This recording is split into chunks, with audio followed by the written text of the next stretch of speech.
ഈ ആൾത്താരയിൽ ജീവനോടെ പ്രത്യക്ഷപ്പെട്ട അമ്മ മാതാവിനും ഈശോയ്ക്കും നന്ദി പറയുന്നു. എൻ്റെ പേര് ബിന്ധ്യ ജോഷി. ഇതെൻ്റെ മകൾ ഏഞ്ചൽ ജോഷി. ഞങ്ങൾ Thazhekad Saint Sebastian arch episcopal church Thazhekad നിന്നാണ് വരുന്നത്, ഇടവാംഗം. എൻ്റെ മകൾക്ക് കിട്ടിയ അനുഗ്രഹങ്ങളും എനിക്ക് കിട്ടിയ അനുഗ്രഹങ്ങളും പറയാനാണ് ഞാൻ ഇവിടെ വന്നിരിക്കുന്നത്. ഞാൻ ജൂൺ 7, 2024 ഉടമ്പടി എടുത്തത്. ഉടമ്പടി എടുത്ത അന്ന് തന്നെ എനിക്ക് തലവേദന എന്ന് മാറി. ഒരു 5-10 വർഷം ഉണ്ടായിട്ടുണ്ടായ തലവേദനയായിരുന്നു, അത് മാറി. പിന്നെ ഇടയ്ക്ക് വരണ വയ്യായൊക്കെ ഏതാനും മാറിയിട്ടുണ്ട്. പിന്നെ അതുപോലെ തന്നെ മകൾക്ക് കണ്ണുമ്മ കുരു ഉണ്ടാവാറുണ്ട് ഇടയ്ക്കിടയ്ക്ക്, സ്പെറ്റ്സിൻ്റെ വെച്ചിട്ടുള്ളത്. അത് ഇപ്പോൾ ഇതുവരെ ഉടമ്പടി എടുത്തപ്പനെ ഇന്നവരെ വന്നിട്ടില്ല. അങ്ങനെ അതുപോലെ തന്നെ സിട്രീസും കഴിച്ചിരുന്നു മഞ്ഞുമാസമൊക്കെ ആകുമ്പോൾ അലർജി സംബന്ധമായിട്ട്, അതും പൂർണ്ണമായി മാറി. ഇപ്പോൾ ഇതുവരെ അതിന് ശേഷം കഴിച്ചിട്ടില്ല. പിന്നെ ഇതുപോലെ തന്നെ ഒരു ദിവസം ഞാൻ സ്വപ്നം കണ്ടിരുന്നു. ഞങ്ങളുടെ ലോയറിൻ്റെ കയ്യിൽ ഒരു പാമ്പിനെ കണ്ട പോലെയാണ് സ്വപ്നത്തിൽ കണ്ടത്, പാമ്പ് കയ്യിലിരിക്കുന്നതായിട്ട്. പക്ഷേ അത് ഞാനത് ജസ്റ്റ് ഒന്ന് എൻ്റെ മകളോട് പറഞ്ഞു. അവൾ ട്യൂഷൻ കഴിഞ്ഞ് വന്ന നേരത്തായിരുന്നു, യൂണിഫോം മാറിയിട്ടുണ്ടായിരുന്നില്ല. അത് കഴിഞ്ഞ് അവൾ സ്റ്റെയർ കേസ് കയറി മോളിൽ പോയി ചെന്ന് കുറച്ച് കഴിഞ്ഞപ്പോൾ തന്നെ ഒരു 10 മിനിറ്റ് ആയില്ല, അപ്പോൾ തന്നെ എന്നെ വിളിച്ചു. ഭാഗ്യം കൊണ്ട് അവളെ പപ്പയുണ്ടായിരുന്നു. അപ്പോൾ ആ നേരത്ത് ഞാൻ കയറി ചെന്ന് നോക്കുമ്പോൾ ഒരു അണലി പാമ്പ്.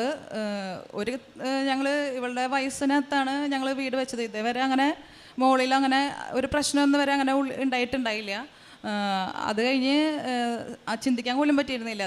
അത് ക്രയോൺസിൻ്റെ പെട്ടിയിലായിരുന്നു, ഇവളുടെ കയ്യിലായിരുന്നു. ഇവൾ നന്നായി പടം വരയ്ക്കും, അപ്പോൾ ആക്രിലിക് പെയിൻ്റൊക്കെയാണ് ഉപയോഗിച്ചത്. അപ്പോൾ ഈ സാധനം ക്രയോൺസ് പെട്ടി ഞാൻ തലേദിവസം വൃത്തിയാക്കിയപ്പോൾ ജസ്റ്റ് ഒന്ന് തട്ടി നീക്കി, ചെടിയുടെ അവിടേക്ക് കിടക്കായിരുന്നു.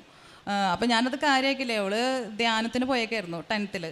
അപ്പോൾ ധ്യാനം കഴിഞ്ഞ് വന്ന അന്ന് തന്നെയാണ് ട്യൂഷൻ കഴിഞ്ഞ് വന്ന് ഒരു ഉച്ച നേരത്ത് അപ്പോഴാണ് ഇവള് മോളിൽ പോയിട്ട് ഈ ക്രയോൺസ് പെട്ടി ഫസ്റ്റ് തന്നെ അവളുടെ പടം വരയ്ക്കലാണ് കൂടുതൽ ഇഷ്ടം. അപ്പോൾ ആയിക്കോട്ടെ എന്ന് വിചാരിച്ചിട്ട് ഞാനൊന്നും മിണ്ടിയില്ല, പോയി ചെയ്ത് കഴിഞ്ഞ് ഇത്തിരി കഴിഞ്ഞോടുകൂടി വിളി വന്നു കഴിഞ്ഞപ്പോൾ നോക്കിയപ്പോൾ പാമ്പ് കയ്യിൽ. അത് ക്രയോൺസ് പെട്ടിയുടെ ആയിരുന്നു, താഴെ ഇവളുടെ ഇതിലേക്കാണ് വീണത്. ഭാഗ്യം കൊണ്ട് ഒന്നും പറ്റിയില്ല. അപ്പോൾ ഞാൻ സ്വപ്നത്തിൽ കണ്ടതും ഇവളുടെ കയ്യിൽ വന്നും കൂടി ആയപ്പോൾ ഇവളുടെ യൂണിഫോമിൻ്റെ ഇതും അതേ വേഷം തന്നെയായിരുന്നു. അപ്പോൾ അതിൽ കുറച്ച് നല്ല വിശ്വാസമായി. പിന്നെ അതുപോലെ തന്നെ വീണ്ടും ഈ മാതാവിൻ്റെ മാസമായിരുന്നു ഒക്ടോബർ മാസത്തിൽ. മൊത്തം ഇടയ്ക്കിടയ്ക്ക് ക്ലീൻ ചെയ്യും.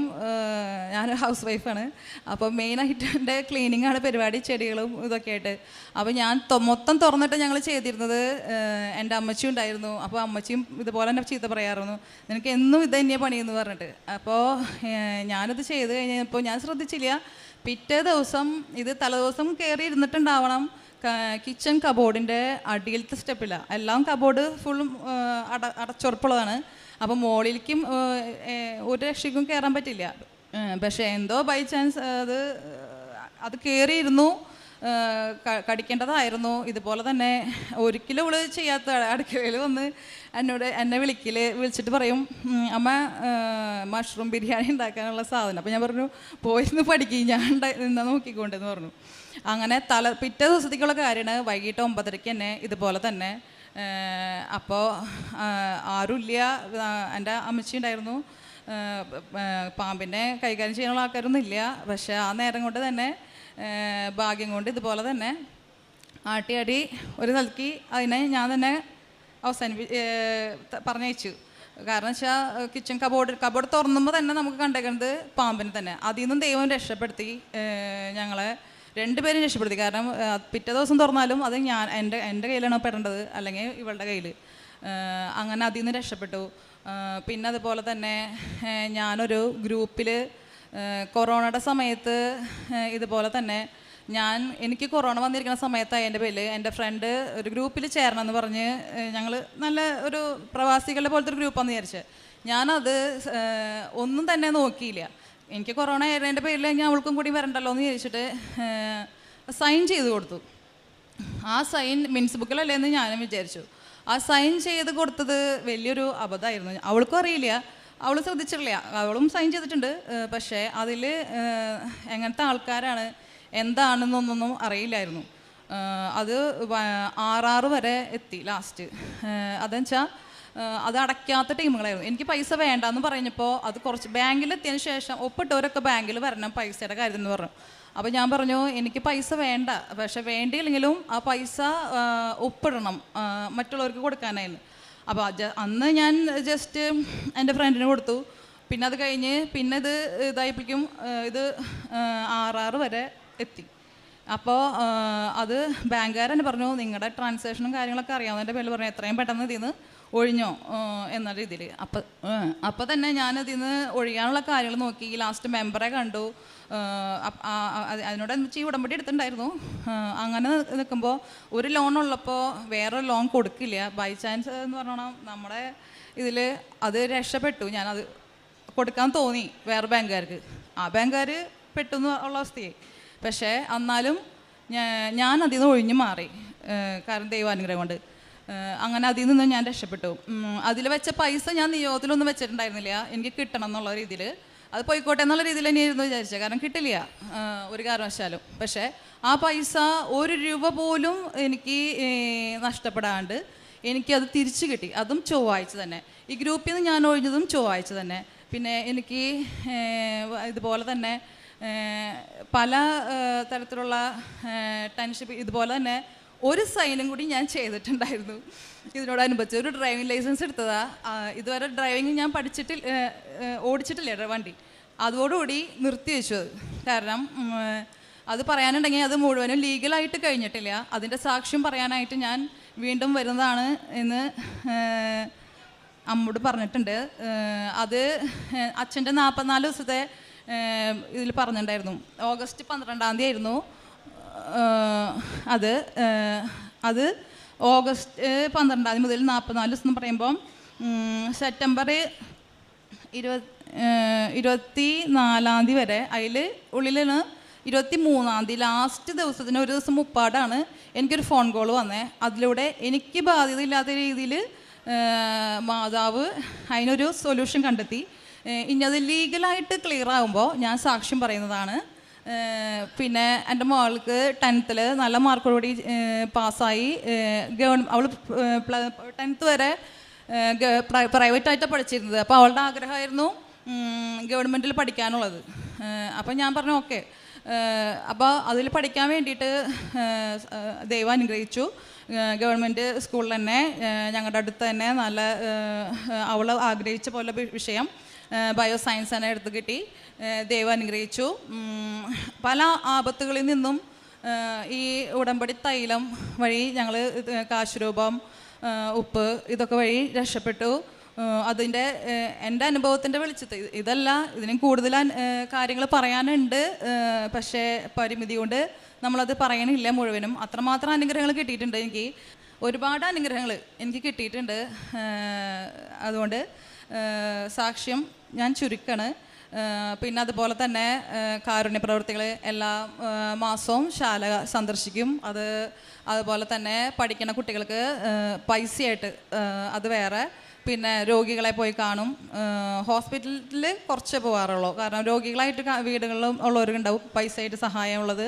പിന്നെ എല്ലാ ആഴ്ചയിലും ഫുഡ് ഒരു അപ്പൂപ്പൻ എന്ന് പറയാം, എന്ന് വന്നാലും ഫുഡ് റെഡിയാണ്. പക്ഷേ ചൊവ്വാഴ്ച ദിവസം ഉണ്ടാവില്ല, കാരണം ഞാൻ ധ്യാനം കറക്റ്റായിട്ട് ഇവിടെ എങ്ങനെയാണോ ധ്യാനത്തിന് ഇരിക്കണേ അതുപോലെ ആര് വന്നാലും ഞാൻ വാതിൽ തുറക്കില്ല. അവർ വന്നാലും, കാരണം പപ്പ വന്നു കഴിഞ്ഞാൽ വേറെ താക്കോലിട്ട് അപ്പുറത്തൂടെ തുറന്നു പോരും. ഇവളാണെങ്കിൽ അവിടെ സൈലൻ്റായിട്ട് ഇരുന്നോളും. പിന്നെ ആരും അങ്ങനെ വരില്ല അങ്ങനത്തെ ചൊവ്വാഴ്ച ദിവസം. കറക്റ്റായിട്ട് കാര്യങ്ങൾ ഞാൻ ചെയ്യാറുണ്ട്. പത്രം കൊടുക്കാറുണ്ട്. പിന്നെ അഥവാ എന്തെങ്കിലും ഇവിടെ പറയുന്ന എല്ലാ കാര്യത്തിനും, അതുപോലെ ഉപവാസം, പിന്നെ കാരുണ്യ പ്രവൃത്തികൾ എല്ലാം അതിൻ്റേതായ രീതിയിൽ ചെയ്യാറുണ്ട്. അതിൻ്റെ വഴി ഭർത്താവിനും വിശ്വാസം വർദ്ധിച്ചിട്ടുണ്ട്. അദ്ദേഹവും അത്യാവശ്യം വിശ്വാസത്തിലായി. മകൾക്ക് അതിനോടനുബന്ധിച്ച് ഇപ്പോൾ അവൾ ഉടമ്പടി എടുത്ത് പ്രാർത്ഥിക്കുന്നത്. ഇന്ന് അവൾ ഉടമ്പടി എടുത്തു. +1 പഠിക്കുന്നത്. കാരണം എനിക്ക് കിട്ടിയ അനുഗ്രഹങ്ങൾ കണ്ടിട്ടും എൻ്റെ കാര്യങ്ങളൊക്കെ നടന്നു എന്ന് കണ്ടിട്ടുമാണ് അവളും അതെടുത്തത്. പറയുമ്പോൾ ചെറിയൊരു കാര്യം തോന്നും, പക്ഷെ അതിലൂടെ കടന്നു പോകുമ്പോൾ നമുക്ക് ഭയങ്കരമായിട്ട് ഗ്രൂപ്പിൻ്റെ ഒരു പ്രശ്നം എന്നെ സംബന്ധിച്ച് എനിക്ക് ഭയങ്കരമായിട്ട് പ്രശ്നമായിരുന്നു. കാരണം പുറമേ ഉള്ളവർ ഇപ്പോൾ പറയരുത്, നോക്കുമ്പോൾ നിങ്ങൾക്ക് കാശുണ്ട്, ആ പൈസ കൊടുത്ത് അത് ഇതാക്കാലോ, നിസ്സാര പൈസയല്ലേ.